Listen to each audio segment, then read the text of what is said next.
Hi, and welcome back to PDA Dad UK. In this episode, along with the Grumpy Gits, I get to interview the fabulous Aaron Phipps, Paralympic gold medalist in wheelchair rugby, and a man who, on his hands and knees, climbed Kilimanjaro.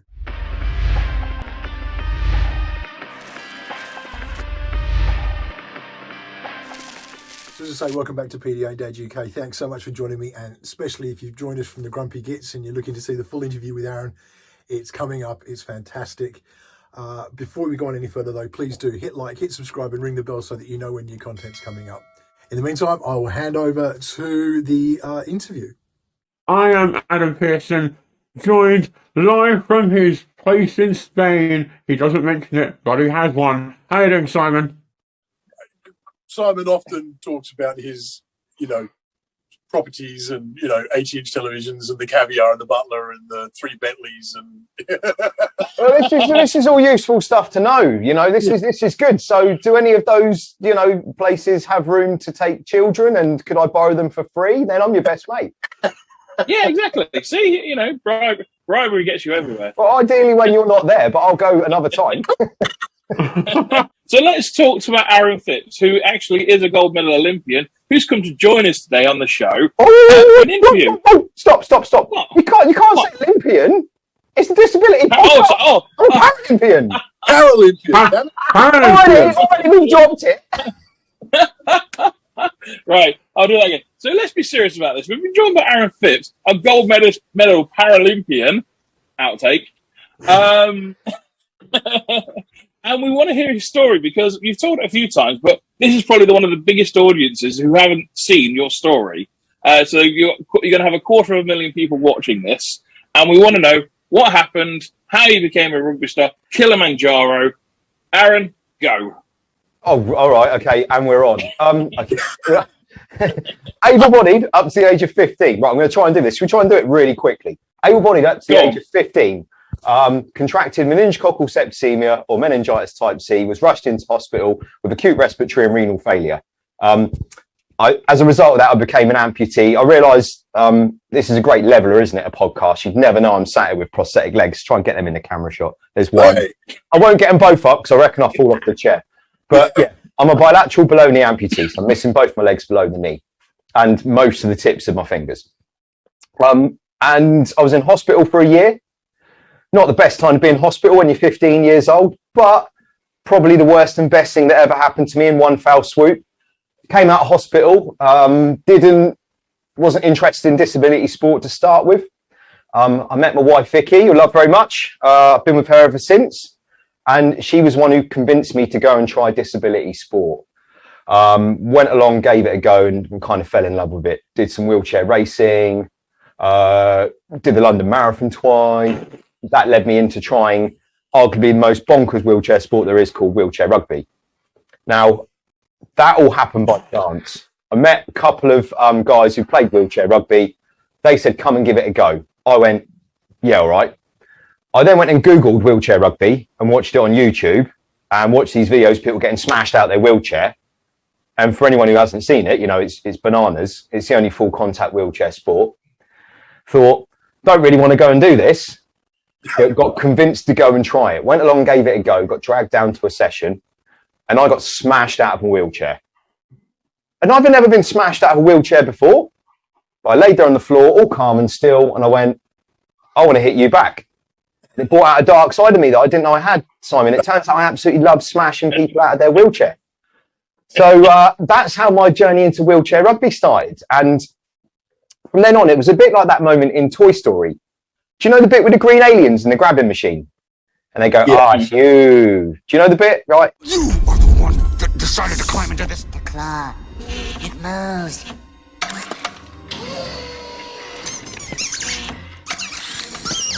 I have been chosen. Farewell, my friend. And it was a bit like that. And next thing you know, I'm going off around the world playing wheelchair rugby in America, Australia, New Zealand. Didn't have a bloody clue what I was doing, but I was really fast because of all the racing that I'd done. And got back to the UK. I'm in these meetings with UK Sport, Paralympics GB, all these important people. And they said to me, do you realise if you work your backside off, you could get selected to go to the Paralympics in London? And this was in 2009. So I had this unbelievable opportunity put on my lap almost, but I was obviously going to have to work my backside off to get it.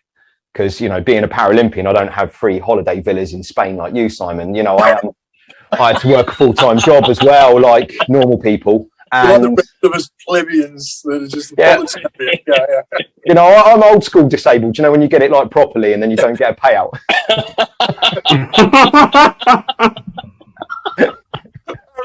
I'm liking you more and more as we go on.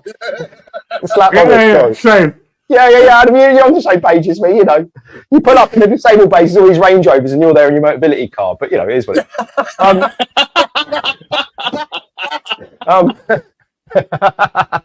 Sorry, I'm going off on a tangent. Where did I get to? Where did I get to? London. Oh, yeah. Sorry. So I had to work, taking the mickey, I had to work a full-time job as well. So it meant, you know, I was training before and after my job, getting up at the crack of dawn, going training until like I vomited on myself at the local university, and then going off to work and not knowing what I was doing. I had an admin job working for the local council. But, you know, the good news was all the hard work paid off and I got to go to the Paralympics in London, which was phenomenal. It was an absolutely amazing experience. We were like movie stars for a couple of weeks. And just going off on a tangent about disability sport, I think the way that London changed perceptions of disability in the UK forever was phenomenal. You know, before the games, I used to wear jeans all the time. I didn't ever show my legs off. And then I wear shorts now because it's more comfortable. My legs get hot, etc. And it's, you know, a bit less restrictive. There was a fundamental shift in perceptions, I think. I mean, some of you guys might remember that as well. I think two major things happened at one time.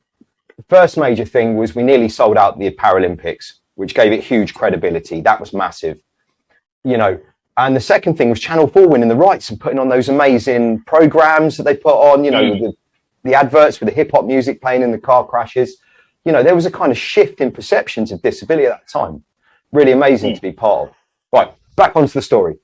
So we got to go to London and I was a really fresh new player, but unfortunately we came fifth, which as an athlete, you don't really like to talk about that. You know, you want to get the gold, silver or the bronze, don't you? You don't want to come fifth. Fifth is crap. It's still a phenomenal achievement to be a Paralympian, but you want a medal. I'm just fifth in the world, you know. Fifth in the world is something. It's not high. Yeah, but if you're an elite athlete, you don't, you know, especially it's like coming second at the 100 meters, isn't it? You like to, or get, because, you know, you're 0.2 seconds behind the third runner or something, and you just miss out, don't you? And you're like, oh my God, what's the point? Because, the top three get £100 million contract, and you're 0.2 seconds behind, and you get nothing. Nada. We just won a gold medal. I didn't get this £1 million contract, Simon. Where do I pick up this £1 million, £100 million contract? I think you said no. You can see I'm a bit bitter about money today. Why am I being like this? I need to calm down. But there you go. This will make you smile. So my proudest bit at London wouldn't have been collecting a medal anyway. Proudest bit was after the game against America. Vicky was in the audience with my little girl Ella. Ella was a tiny little baby. She was 1 year old in the hustle and bustle of London, completely out of her routine in a sellout crowd. And I got as close as I could to them on the court, and I was waving, and they were in the audience. Ella clocked me, leant forward in her mummy's lap, put her arms up, and I could see her saying, cuddle, cuddle, cuddle, cuddle. And that was the first proudest moment of my life. Oh. Coming back to one question, if I may, when you started the story, you said when you were 15, 16, when you're in hospital for a year, you said it, because I can relate to this as well because of my disability. You said it was the worst and best time that happened to you. Do you want to just explain that a bit further? Yeah, absolutely happy to talk about that. It was, I was making pretty negative choices as a teenager, and I don't really know what route my life would have gone down, to be honest. So, you know, if you want to kick up the bum, nearly dying will do that for you. And it makes you very aware of your own mortality, which I'm going to go off on a tangent here, but I think people think when you've been through something like meningitis, like I have, that instantly makes you resilient. I don't think that makes you resilient. What it did, though, was made me take opportunities that I wouldn't have otherwise taken, which then taught me to be resilient because, you know, throwing up on yourself at 5 o'clock in the morning when you're doing a training session, that's how you learn coping strategies to put yourself under pressure when you're under pressure to cope. So I think meningitis was horrendous, but it gave me a complete outlook on life, and it made me do things that otherwise I wouldn't have done. It's good English, isn't it? Otherwise I wouldn't have done. You know what I mean? Otherwise, Yeah, that's fine. What I love about that, though, is it reminds me of the Rick Allen story. So Def Leppard's drummer, and losing the limb in the car at a very young age again. But it seems like you had that same. I don't know if it's resilience. I think you're right, but I think it's something. There's a mental capacity that takes place there that says, "This isn't going to own me. I'm going to fucking own it." Uh-huh. And there was never a point where Rick Allen was like, "Oh, I can't drum anymore." It was like, "Well, what can I do to carry on doing this?" And I think that wake up call of, you take something and I'm going to make the damn best of this, or I'm going to let it crush me. And you've seen something in your character says, I'm going to crush it, rather than the other way around.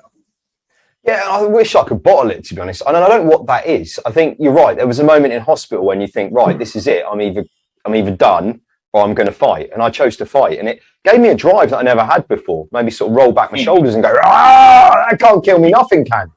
And, if anything, it made me more determined.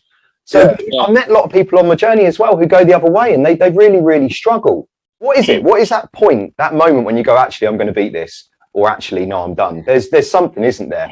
And I can't say what that is, but I just wasn't beaten by it, not at all. Yeah, I mean that exactly what happened to me is because I got told, I don't know how much. So for the public, me and Aaron met a few months ago at Disability Union in Southampton. And he asked me a question. He goes, when I became disabled in 2014, was it the best thing that ever happened to you? And it kind of was, but it was kind of not at the same time. Because I got told I'd never sit up again. Okay. And then I was going to be flat about it. But as soon as I sat up, I knew I could start working. I knew I could do stuff.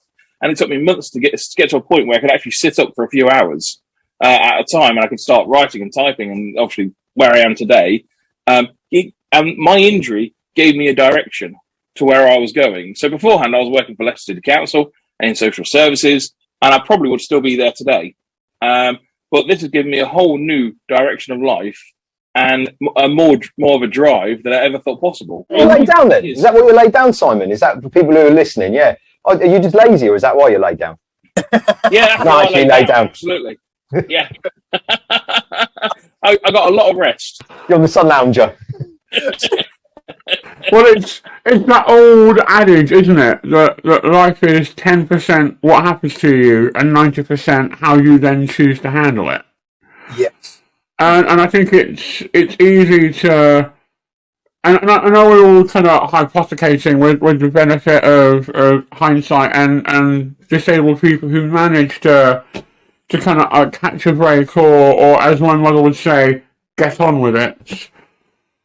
But I think it's true. I think you reach a almost Damascus Road moment where you make that choice as to whether this will own you or you'll own this, particularly at 15 as well. I think the person you become between the ages of 15 and 21 is the person you're going to be for the rest of your life, whether you're disabled or not. So you need to make sure that you become a good one. But I find the concept and the idea of resilience really interesting. And I don't think it's something that is discussed enough. Because if you can master the art of resilience and get your head around the fact that come what may, you've got this and that nothing is the end of the world, then it not only sets you up in the there and then, but it sets you up for the future when other things happen. Because bad things happen to everyone. There's no philosophy or doctrine in the world that will tell you otherwise. And so I'm always stunned at how little we talk about kind of resilience and facing adversity, but learning to face it well. And I'm a big believer that you're allowed one good cry about anything, and then you move on. And you sit down, you crack on with it, you always reorientate yourself to your new situation or your new surroundings. There's obviously a process of grieving with anything like that.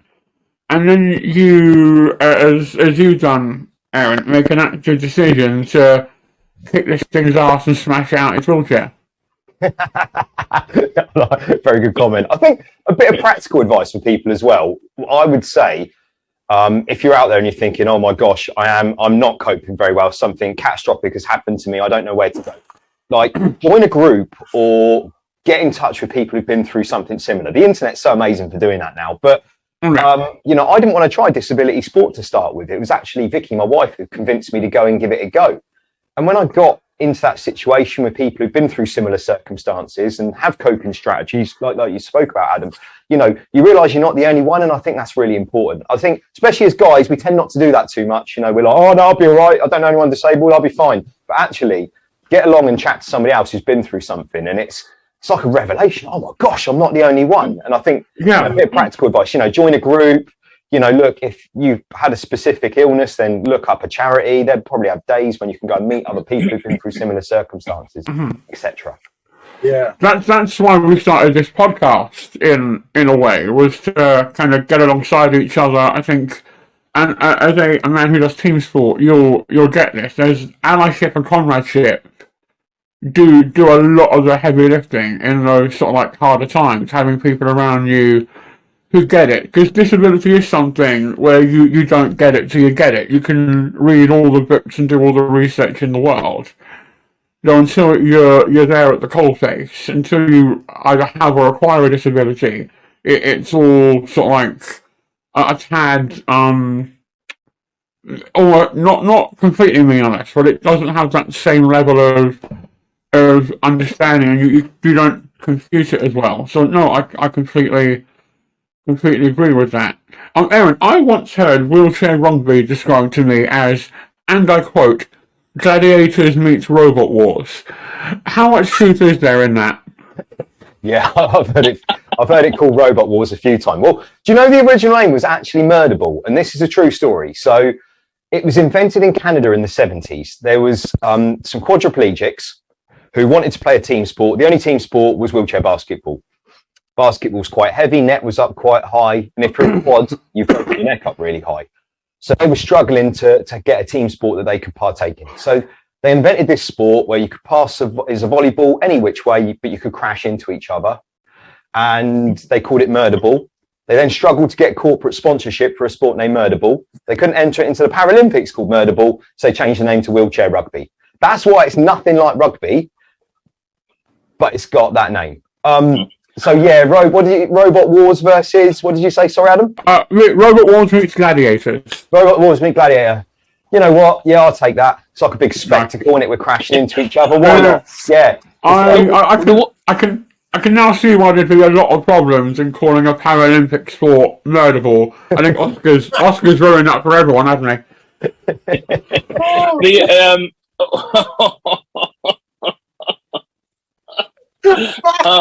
Oh Jesus! No, the penny's just dropped.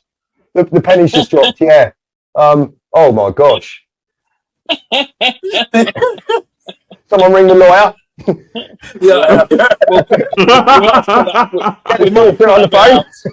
Allegedly. Yeah. Now, one of the things I do like about wheelchair rugby, which is a fascinating fact, it's the only sport where you've got a welder on the bench to weld your wheelchair. And I mean, that's the equivalent of a magic sponge in football, isn't it? You come to the side, you get taken out to the side. Yeah. It's not on the bench. Like, you don't like wheel off and they put the little curtain around. No, but on site there is a welder. So you can take your chair off to get welded. So if you crack your chair really bad, I took 2 chairs to the Paralympics in Tokyo because I keep splitting them because I hit people so hard. So I took 2 chairs in case I cracked one.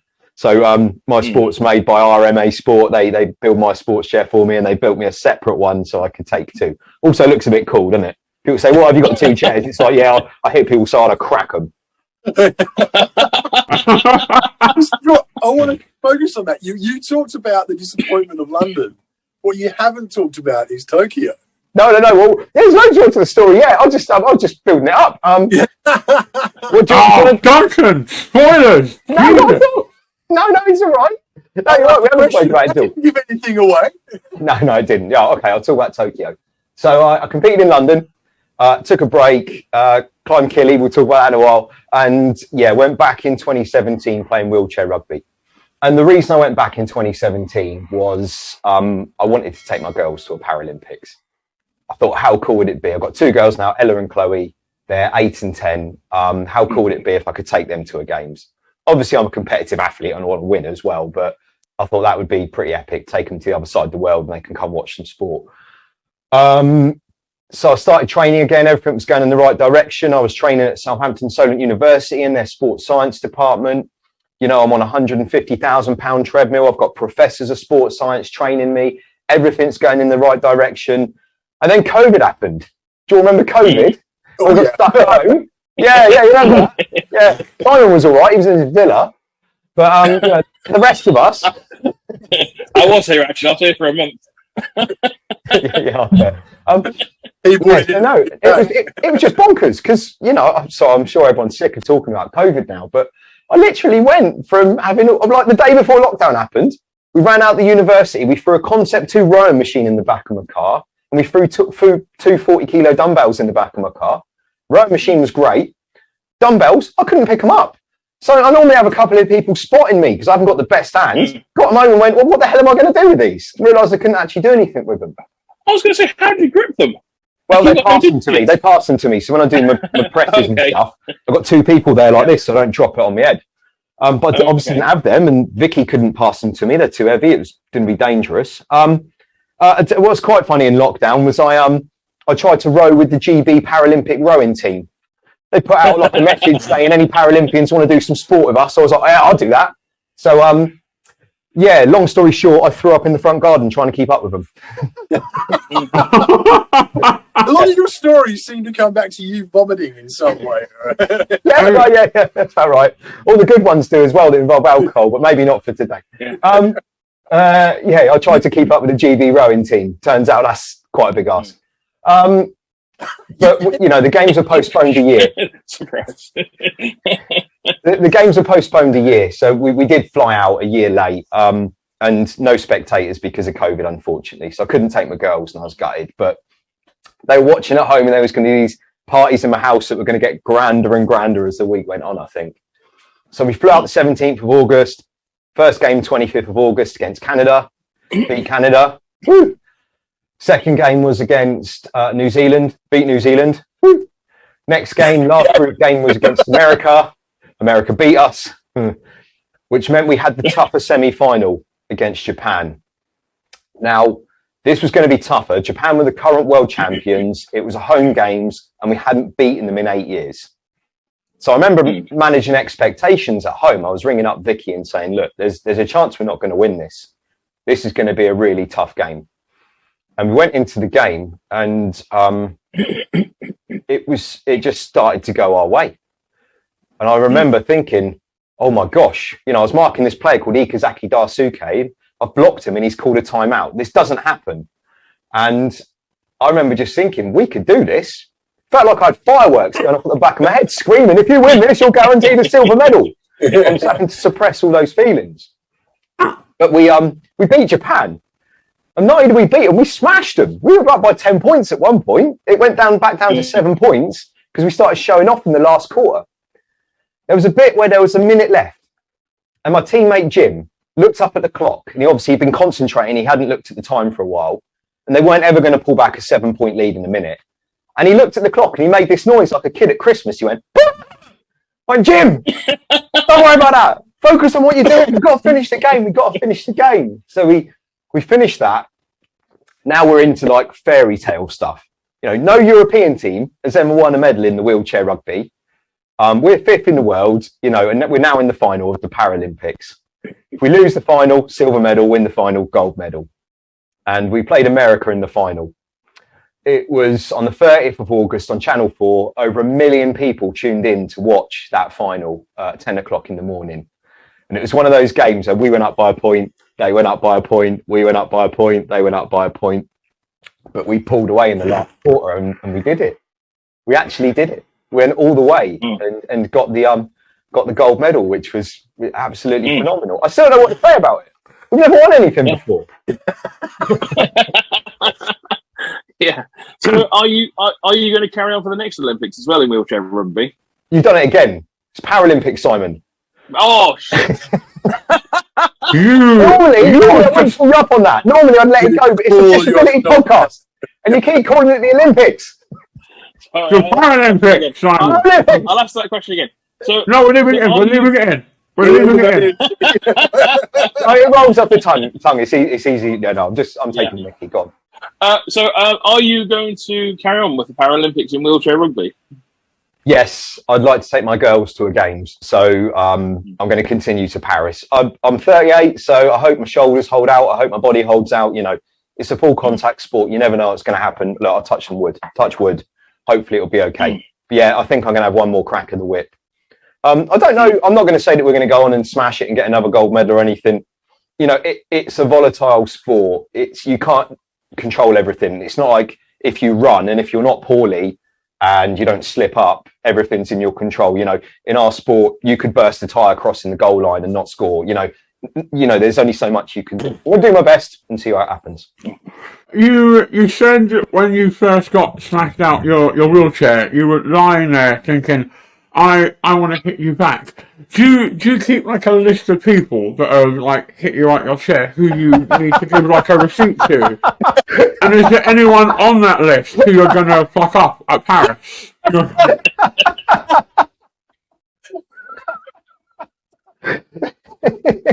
Oh, it's tickled me.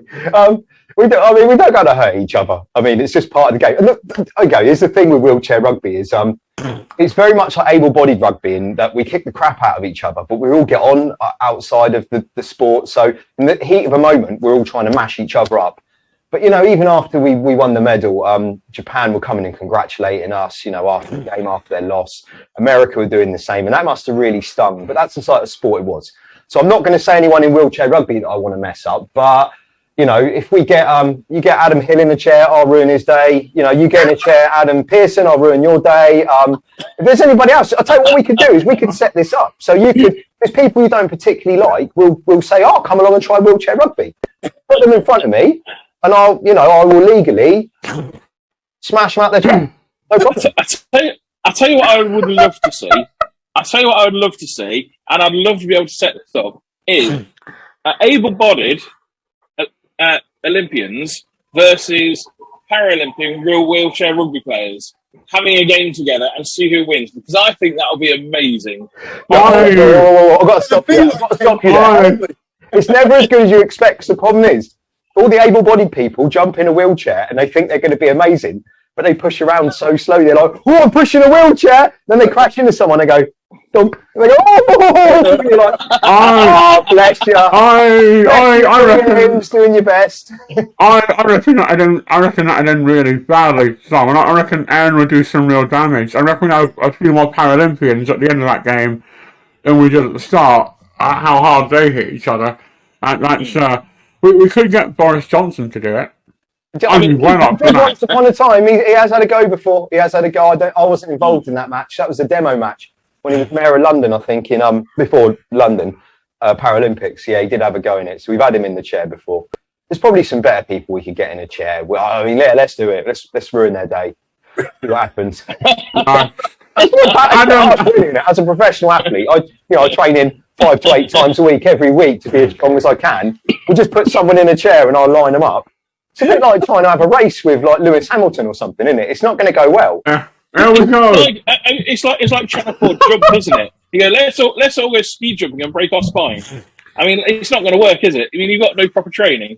Oh, there we go. Yeah. So Adam Hills, we're coming for you. Adam Hills, yeah, it'll be up for it. Actually, I do have a story. I was out in Japan, and we were doing a tournament a few years back, and in between the tournament, they got some able-bodied people to jump in a wheelchair, and we had to hit them.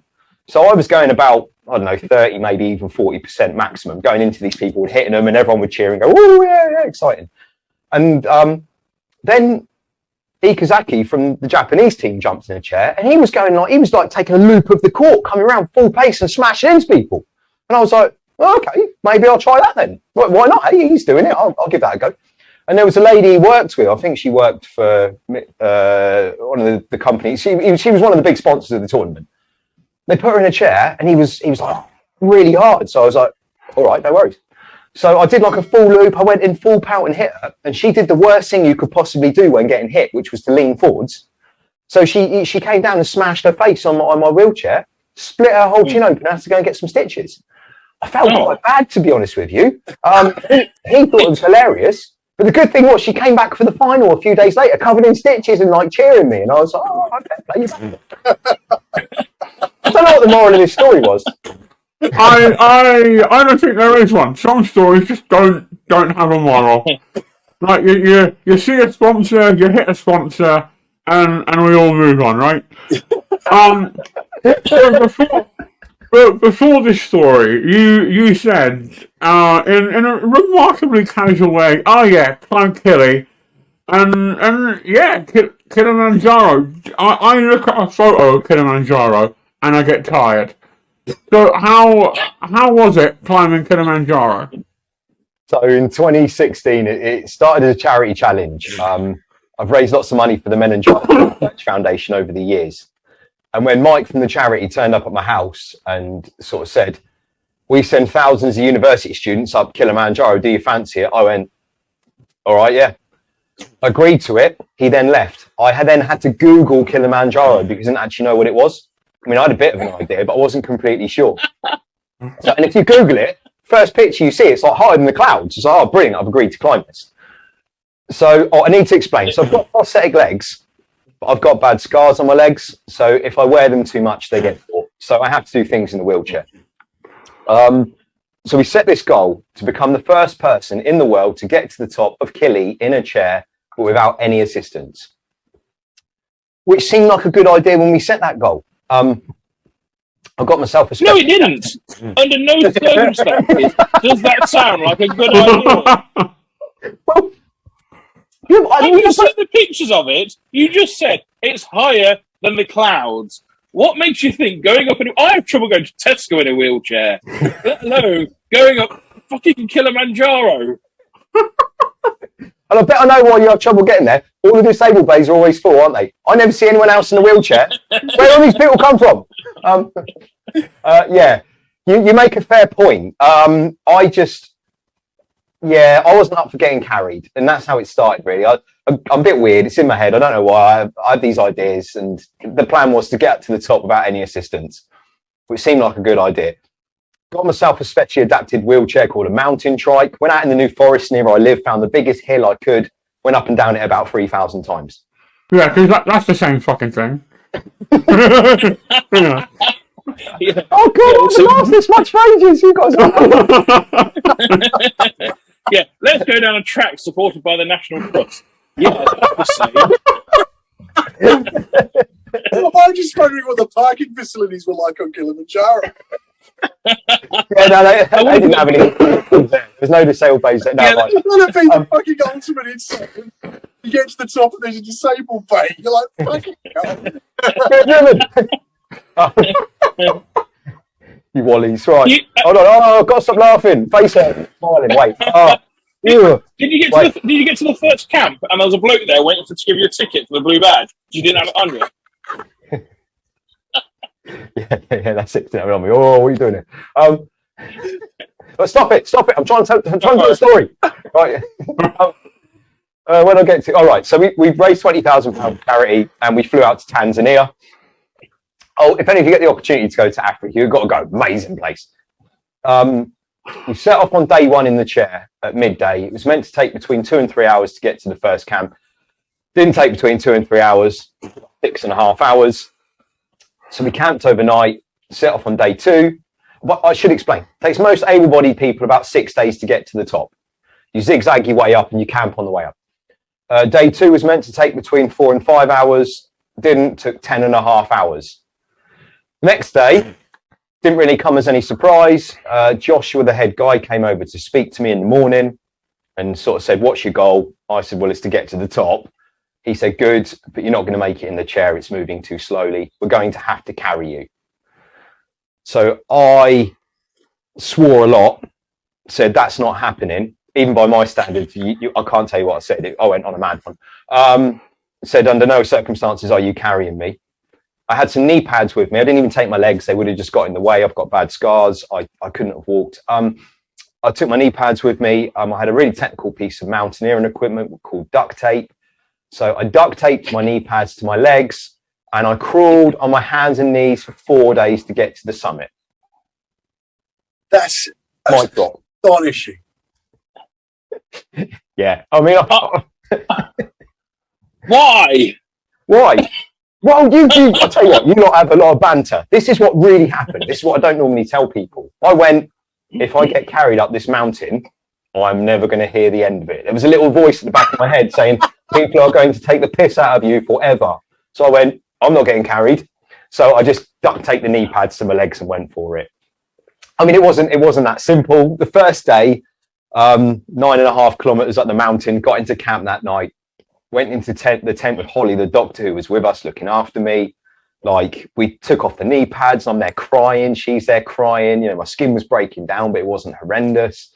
And I'm sort of confiding in her, saying, look, if I'm not going to do myself any serious damage, like if I'm never going to be able to wear my prosthetic legs ever again, we're going to quit. If it looks like I'm getting an infection, I'm going to kill myself, then we're going to quit. But just had that mentality through the climb. You know, I'm just. This is going to sound really horrible. It's not meant to. There's a bit in Deadpool where he's been separated by in half, and he just starts walking in Deadpool 2 off the sofa. Was it a bit like to leave the legs behind? Yeah. I can just imagine that. I just loved it as an Australian, the whole duct tape side of it. Just, there was a fantastic show called Bush Mechanic. It was about people buying cars and basically going across the desert in Australia, just duct taping things as they go, right, on the run repairs. I just love that kind of, she'll be right. There you go, tape it up, duct tape. Yeah, you'll do it. I think that's brilliant. It was. So how much money did you raise in the end? Yeah, we raised 20k for charity. So we raised 20k for the Meningitis Research Foundation, which was cool. And to be honest, it ended up a much bigger awareness piece for meningitis. So although the money was obviously important, it went on to help lots of people. And MRF did some massive bits in Malawi, getting some vaccinations and stuff out there, because it's still rife out there, unfortunately. You know, lots of people get it. You know, we did some amazing stuff, but in terms of meningitis awareness, that blew up. So that was really good, because it went a bit viral, to be honest with you, and lots of people heard about it, which was probably the biggest thing we could have done anyway. And probably ended up a bigger story because I'm an idiot and I crawled for 4 days. You know, if I'd done it in a wheelchair, no one would have given a shit. So it ended up a bigger story in that sense anyway. I did it with my dad as well. Nearly killed him. He made it to the top of me. I dragged him up the mountain so he could fix my wheelchair if I broke it. True story. You abandoned your wheelchair halfway down. So you almost gave your dad a heart attack. Went and said, I'm halfway up now, but I don't really need my wheelchair. So you didn't say you could turn back now. Instead, you know, you just dragged him up with you even further. Even though, you know, you didn't need him anymore. Yeah, it was being carried. One of the guys was carrying it on their head. No, he plodded all the way to the top, and you know, I think he just thought he couldn't quit because I was crawling. I think he got to a point where he was probably pretty broken. He was like, "Oh, I can't stop." He's crawling. But we got to the top, and he was a bit sketchy. I mean, we all were, to be honest. But I was getting a piggyback back down again.